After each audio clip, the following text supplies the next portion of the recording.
Antonio María Romeu nació 3 años antes de que Miguel Failde estrenara Las alturas de Simpson en el Liceo Matancero. Sin embargo, conocer sus aportes al danzón bastarían para entender por qué es una leyenda. Para ampliarnos al respecto, damos la bienvenida a la directora de la Camerata Romeu, Zenaida Castro Romeu, quien es sobrina nieta de Antonio María Romeu, un músico sobresaliente, nacido en nuestra tierra y del que vivimos orgullosos. Muy buenos días, maestra. Gracias por acompañarnos. Buenos días, muchas gracias por esta invitación. Es un honor para mí estar aquí para hablar de Antonio María. Y para nosotros que haya aceptado nuestra invitación.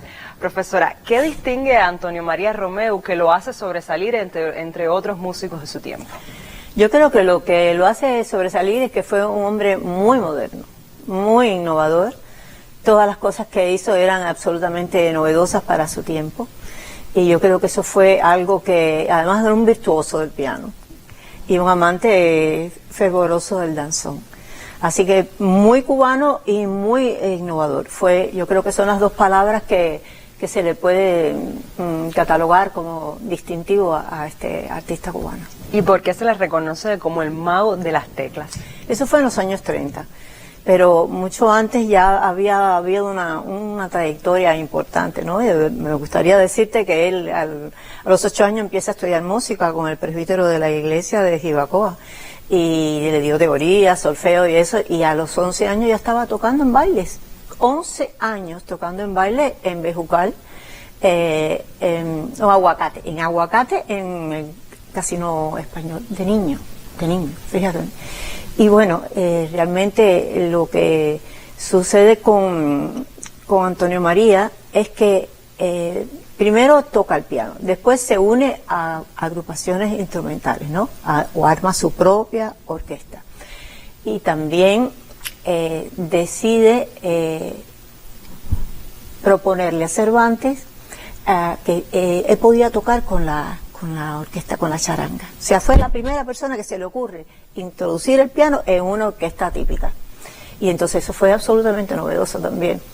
Sus ideas también fueron importantes porque mucho tiempo después desarrolló la orquesta y le puso orquesta gigante y puso metales, puso viento, no solamente la flauta, sino también clarinete. Y en realidad fue un hombre que siempre generaba ideas nuevas que llevaba al danzón siempre un poco más adelante.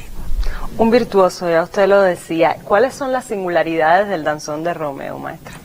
Bueno, en realidad las singularidades, el danzón tiene una estructura que es muy, digamos que es fija para todos, para ese formato, que es una introducción, una parte lenta, vuelve a la introducción, una segunda parte lenta y el final.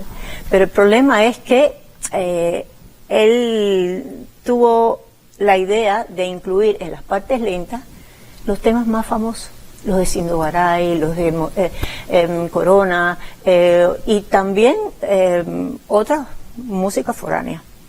Entonces no solamente era su música, sino también que la gente podía cantar, podía bailar. Acuérdate que no había televisión, que no había internet, que no había nada de eso, solamente era el radio nació un poquito después, pero fíjate tú que lo más importante para las personas para poderse divertir es ir a un concierto.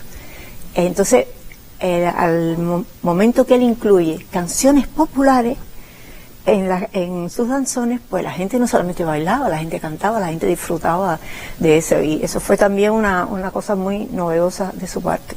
Es decir, que cambió también un poco la sociabilización en ese Exactamente, momento. la manera de disfrutar, pues también tenían temas que reconocían de los grandes músicos cubanos, de todos ellos.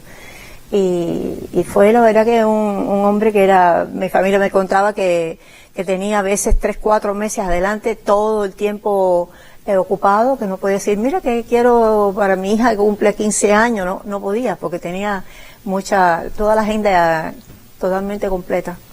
Maestra, ¿y cuál es su relevancia en el amplio espectro de los grandes músicos cubanos? Bueno, una de las cosas también que lo distinguió, que fue la primera persona que incluyó un solo de piano en la música cubana. O sea, siempre el danzón tenía su estructura, pero a él se le ocurre y lo hace en un video, que bueno, no es un video, es una película que se llama Estampas Cubanas, donde él toca Tres lindas cubanas. y aparece por primera vez un solo de piano en la música cubana. Así que fíjate, no solamente aumentó la orquesta a los vientos, sino que también incluyó, digamos que era el Chucho Valdés de su época, para ponerte un paralelo. Era un hombre muy innovador, muy moderno, atrevido, porque no sabía cómo iba a hacer, ¿no? Cómo iba a recibir la gente de repente un solo de piano en un bailable. Y lo hizo y marcó un antes y un después. Y de lo que han bebido muchísimos músicos que vinieron después, que siguieron también sus recomendaciones y sus métodos, ¿no? Seguro que sí. Bueno, yo le propongo hacer una pausa en nuestra conversación, maestra Zenaida. Resulta muy interesante todo lo que nos cuenta a esta hora de su tío abuelo, Antonio María Romeu. Y ya le digo, le pedimos hacer una pausa en esta conversación para conocer otras informaciones que son noticia a esta hora. Más adelante retomaremos esta plática sobre Antonio María Romeu.